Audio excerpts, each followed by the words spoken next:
Welcome to another edition of How to Be Happier for Entrepreneurs. I hope everyone is doing fantastic today. As always, we're going to have an awesome show based on how you can find more happiness. My guest today is Marc Halpern. Marc, welcome. How are you, brother? Great, Brad. Thank you so much for inviting me to be on your podcast. It's great. Awesome. Yeah, it's going to be a fun half an hour. So let's just jump right in as we always do. You have successfully started and led multiple businesses. Can you share with us how prioritizing happiness in your professional life has contributed to the increased profitability of your ventures? Because people often think that money brings happiness, but we know different. We know happiness actually brings money. So tell us. Absolutely, Brad. No, that's really great.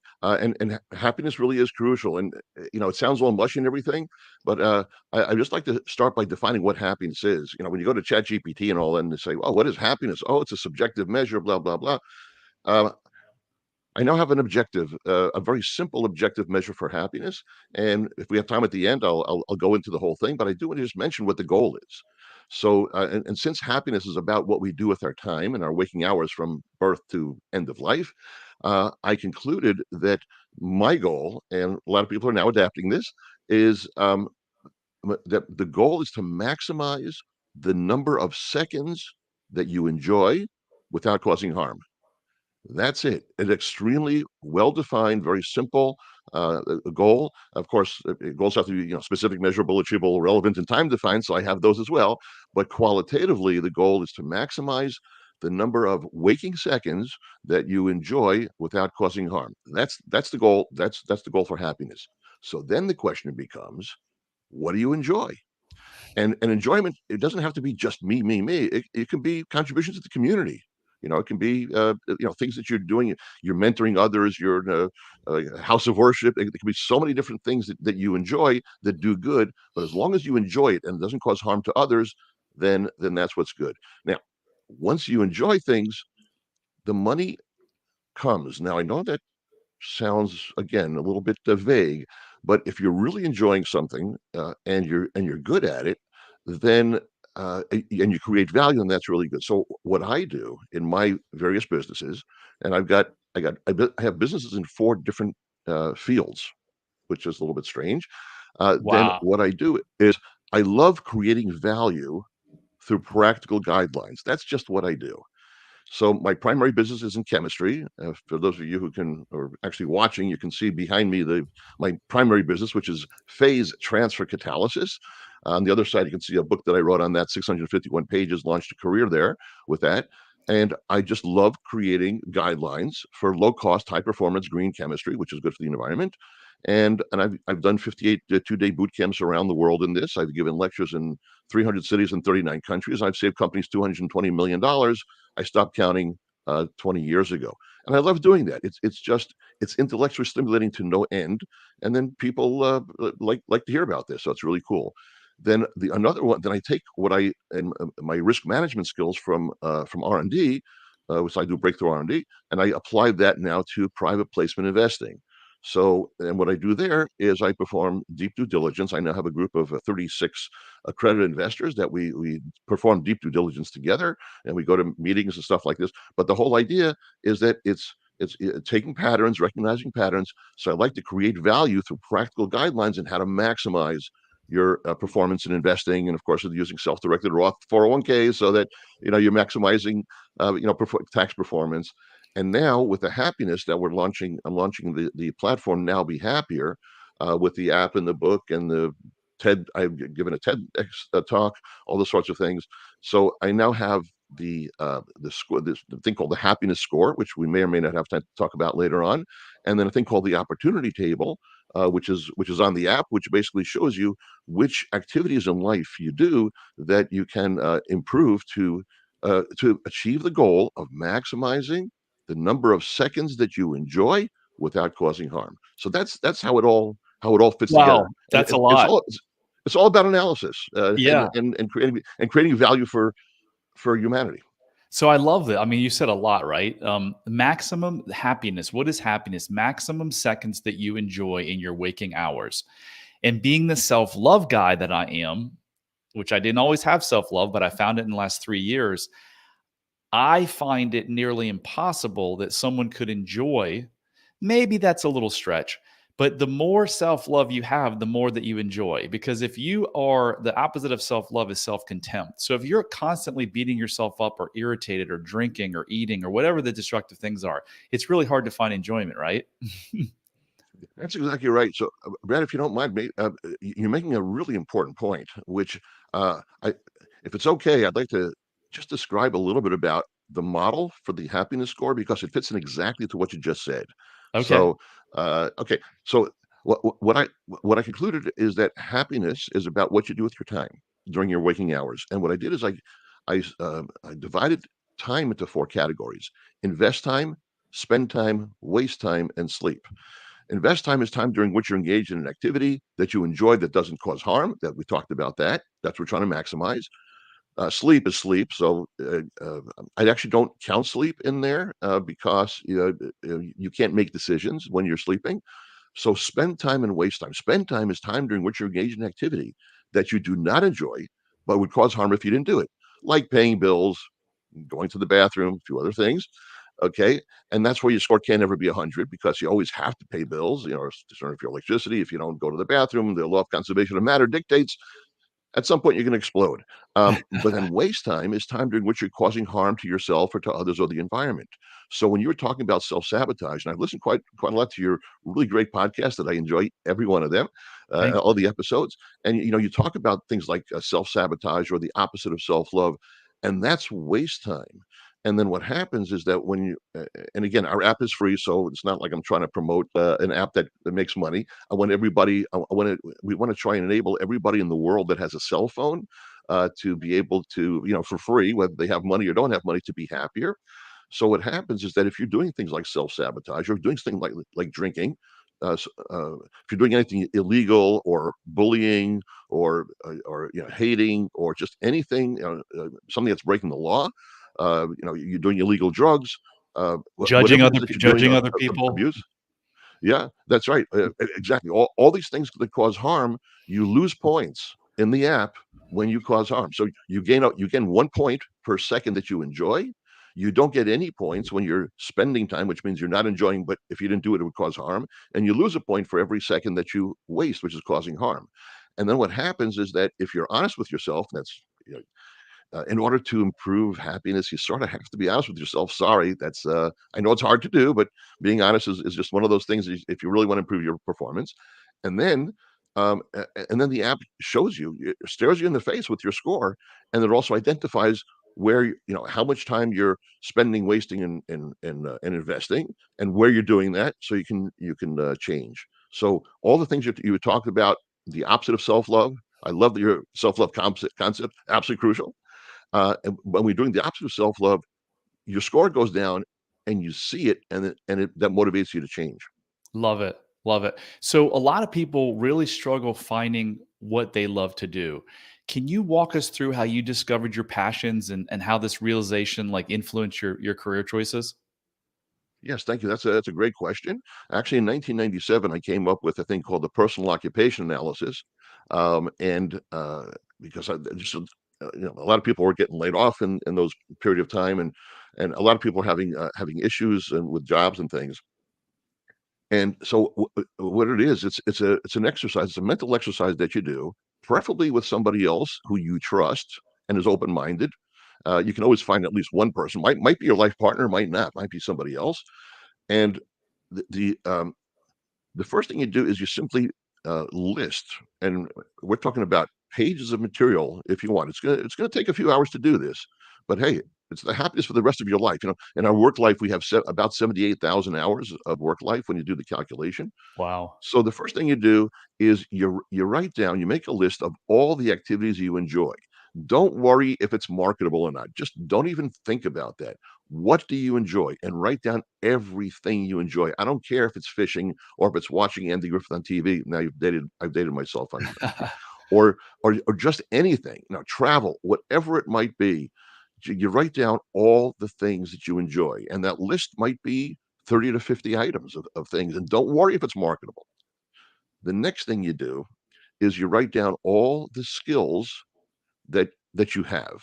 whether you enjoy them more, things that you're good at, things that you're maybe less good at, but no weaknesses.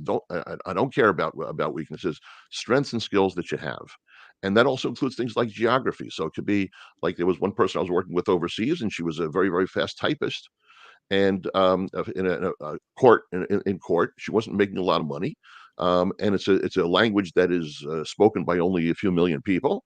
And I was able to show how she has a competitive advantage over 99.999% of the human population, and that's why she could take these particular skills instead of working in the court. She could work for depositions for lawyers.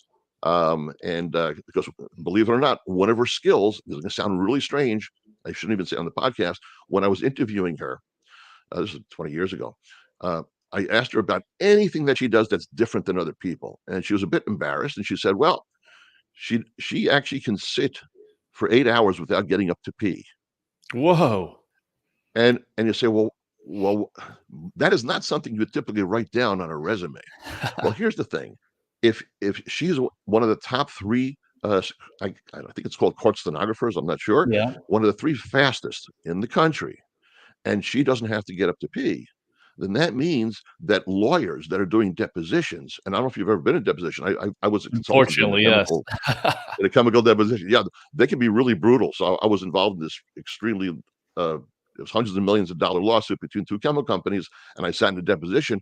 And what they do is in some cases, they'll try and break down somebody. But if you don't have somebody recording that's, let's stop the proceedings because the stenographer has to get up and pee. She So, can so, show Mark, so Mark, her income. you write down everything that you absolutely love, and then you write down all of your strengths, and then where do you go from there? And the next thing then you do is is that there are two more columns. Since some people were listening to this on in their car, I'm not going to show the form.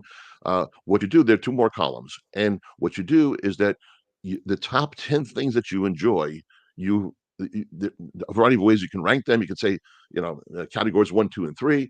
But anyway, you put in the left-hand column, in the gray column, the things that you enjoy the most. Then you put the column next to that in the white column, the skills that you're the best at. And then you take this piece of paper that has all these different things in it, and you cut it up into strips. And then anything that doesn't have any numbers in the gray column or the white column, you throw away. Well, you don't throw away, you put them away. And the ones where like they're the top things that you enjoy, the things that your skills, the top skills, then you then combine them and you start making combinations. For example, let me give you an example. In my case, I was once telling somebody this, and I speak Hebrew, and I'm really good in R&D management, research and development management. So I was just trying to show, hey, just to combine various things. What do you get? And I said, well, you know what? Since I know Hebrew and I know American R&D management techniques, I said, I bet you I can get a consulting job doing that. And I did. And I got a $10,000 contract for about 2 days of work.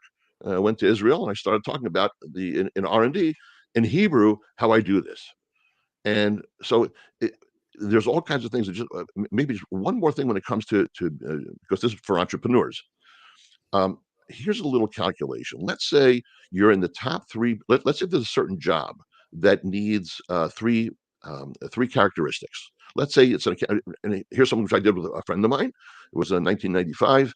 Um, uh, his wife said, "I love you. I can't take it here anymore. I'm moving back to Israel in that particular case." And he's an accountant. What are you going to do? Accounting, the laws of accounting are not portable from one country to another.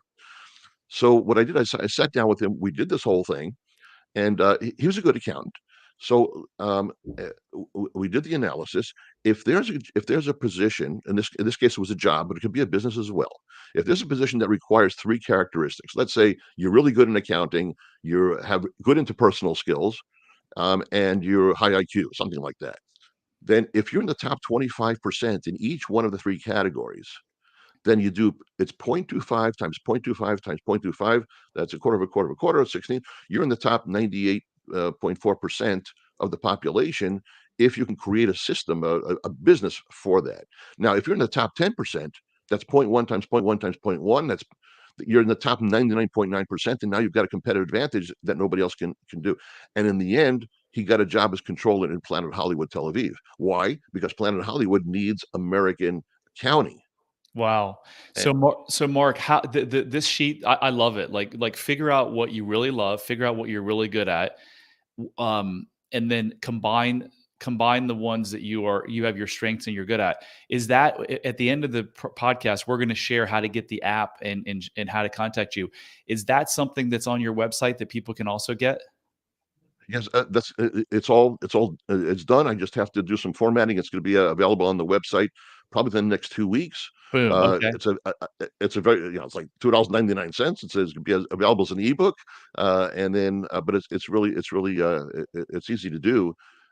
And just one more thing for entrepreneurs, for those of you who think of starting a new business, don't worry about reality. What you need to do is you need to create a business or a job that maybe doesn't exist, doesn't matter, that plays exactly to your strengths and joys. Exactly. And then the next step after that is then you back into reality and say, okay, so now if it doesn't exist, hey, then maybe there's an opportunity for you to have such a competitive advantage that you have no competitors. And if it does exist, now you have to figure out what are the resources that are missing for reality. But Mark, it's that's it's worth exactly. it's worth doing. It's worth Yeah, doing. that It's a few hours of work for the rest of your life, for heaven's sakes. Let's invest I a few agree. hours. So this is exactly what I did with the business that I have now. How to be happy, or the happiness coach. Like I I'm like, I love this so much, and I didn't even know it, but I didn't find that I loved it so much until I actually went through it. So what I've found with a lot of my clients is it's really hard to find your purpose when you lack self-love, because when you lack self-love, you're dealing with internal issues, right? You've got that proverbial lion chasing you. You're always in a fight or flight state. So literally within weeks of going through this transformation where I reprogrammed these self-limiting beliefs from my childhood, I came back and I was like, oh my gosh, my life has changed so profoundly that I want to share this with others. And that's what I did. I didn't worry about the money. This is the first business I've ever started where I didn't think about money. And now I'm at the stage where, okay, now it's a business, and now I got to make sure, now reality is hitting me, and I got to make sure, okay, now I've got overhead, and I've got to make sure, because I want to do this for the next 60 years. So I was actually coming back from the gym today saying, is this exactly what I want to be doing? What are the things in my business? It's so funny that we're having this conversation, because I wasn't even thinking about you, but it's like there are certain things in my business that I don't love doing. So how can I extract myself from that and do more of this? Talking to people like you, talking to clients who are struggling, getting on stages. Those are the things I love to do. So I, as a business owner, control my own destiny. So I've got to spend some time over the next month or so figuring out how can I design this business so that I can do exactly what I want to do every single day.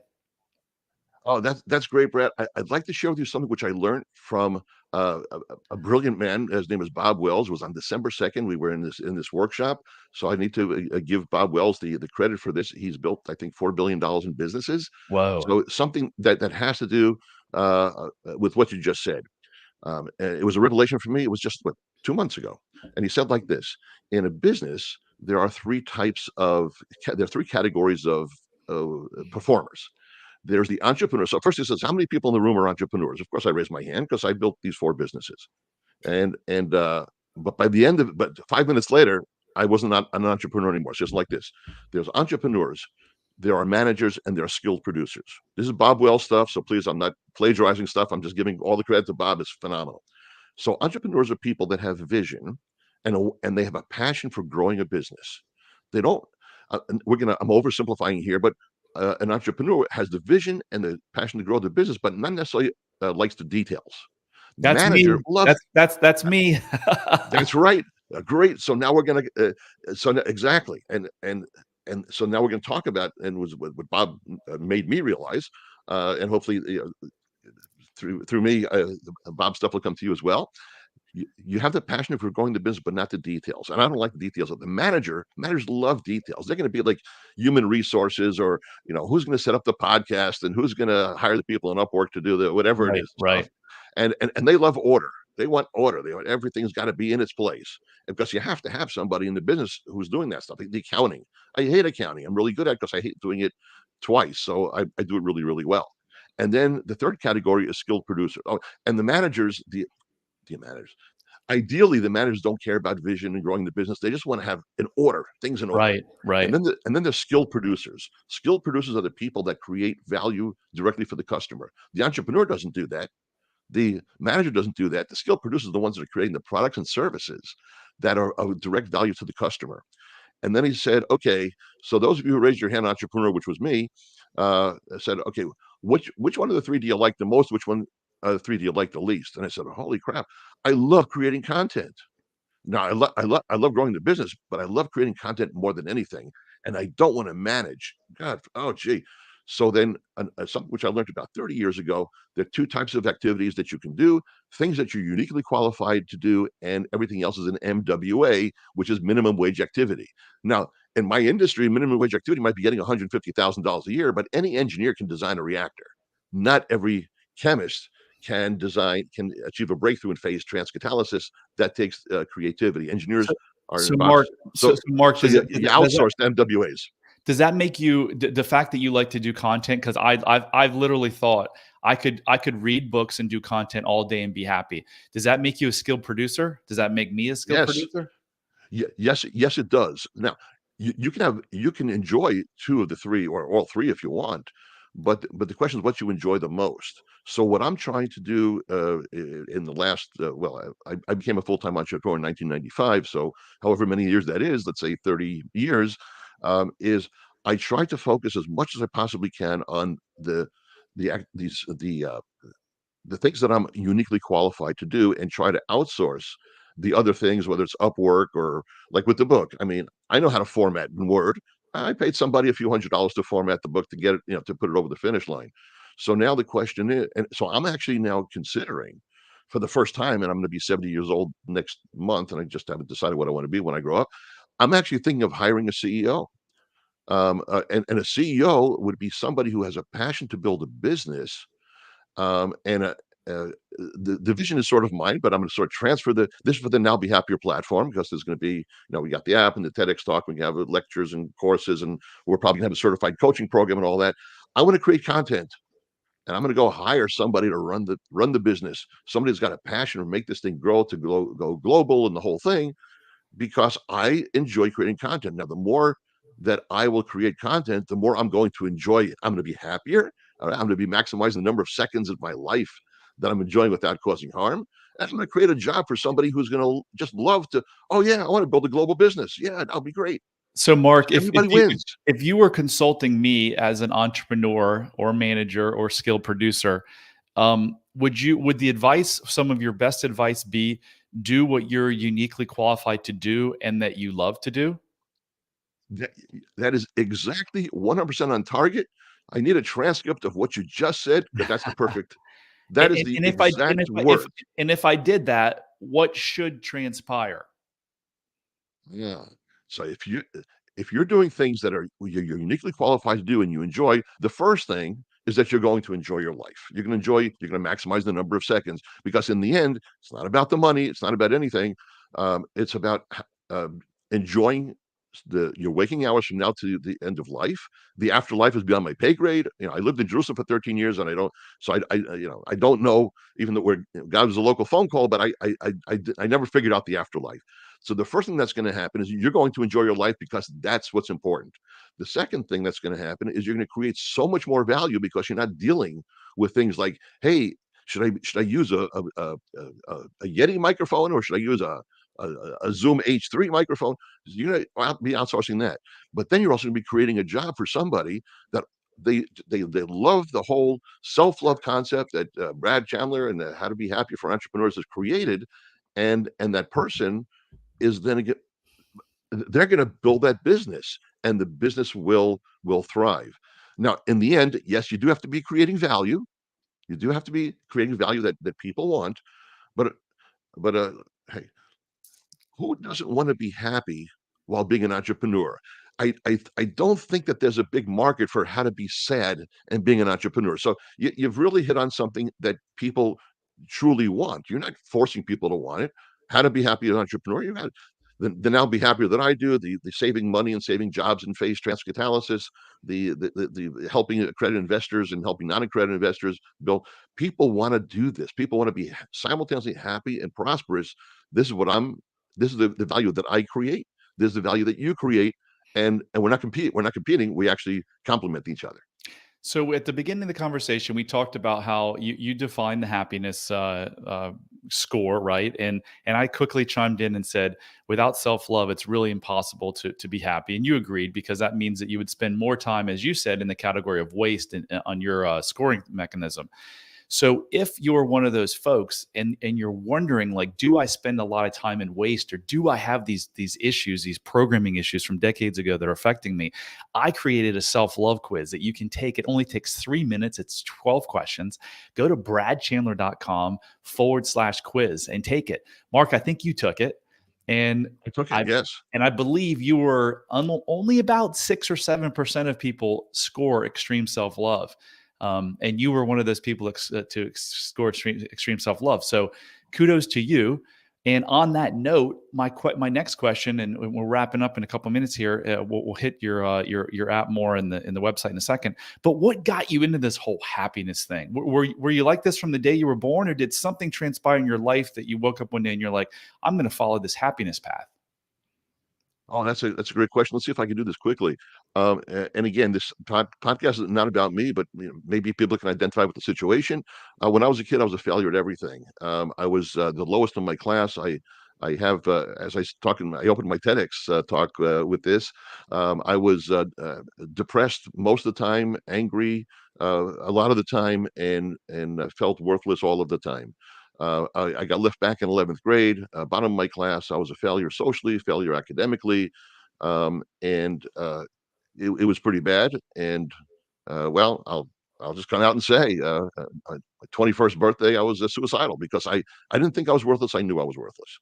Wow. There's no skills or anything. Now I did go into the military at age 18, and there it was really really tough psychologically. It was incredible, and but what they taught me in the army is that I can do things that I know for sure that I can't do. I didn't realize it at the time. Of course, I couldn't get into college, but my mother, she nagged. She actually went down to the dean's office and she nagged, "So I'm not going until you accept my son." And I got accepted. And unbeknownst to me, when the military caused me to think differently, then when I got into college, I started succeeding, and Mm. then things got really good. So until my early 20s, I was a mess. No, I was not born with self-love. I was suicidal. I mean, it's the opposite. I was self-sabotaging it was terrible. But then at some point, when I started having some accomplishments, I decided I'm going to set a goal. I wonder if I could be as good as average. Let's not, didn't really uh, have much hope for it, but I said, well, let's try it. And then it turns out that I was actually pretty good at stuff. And then once I was pretty good at stuff, and then I got my first girlfriend in my mid-20s, married her. We've been married now for 43 years, so I've achieved a Wow. tremendous. Yep. Congratulations. And we have not argued since 2010. We argued on the average every 5 to 6 years in the first 30 years of marriage. And so it was an evolution where at some point I realized. So I basically went from uh, in family history we won't go into. Grandparents were murdered. There's a whole bunch of stuff that happened. My father was in slavery for 3.5 years. So I went from a situation where it was somewhat difficult psychologically, but then once I realized, holy crap, I can do stuff, then I was then on a mission to say, how can I help other people?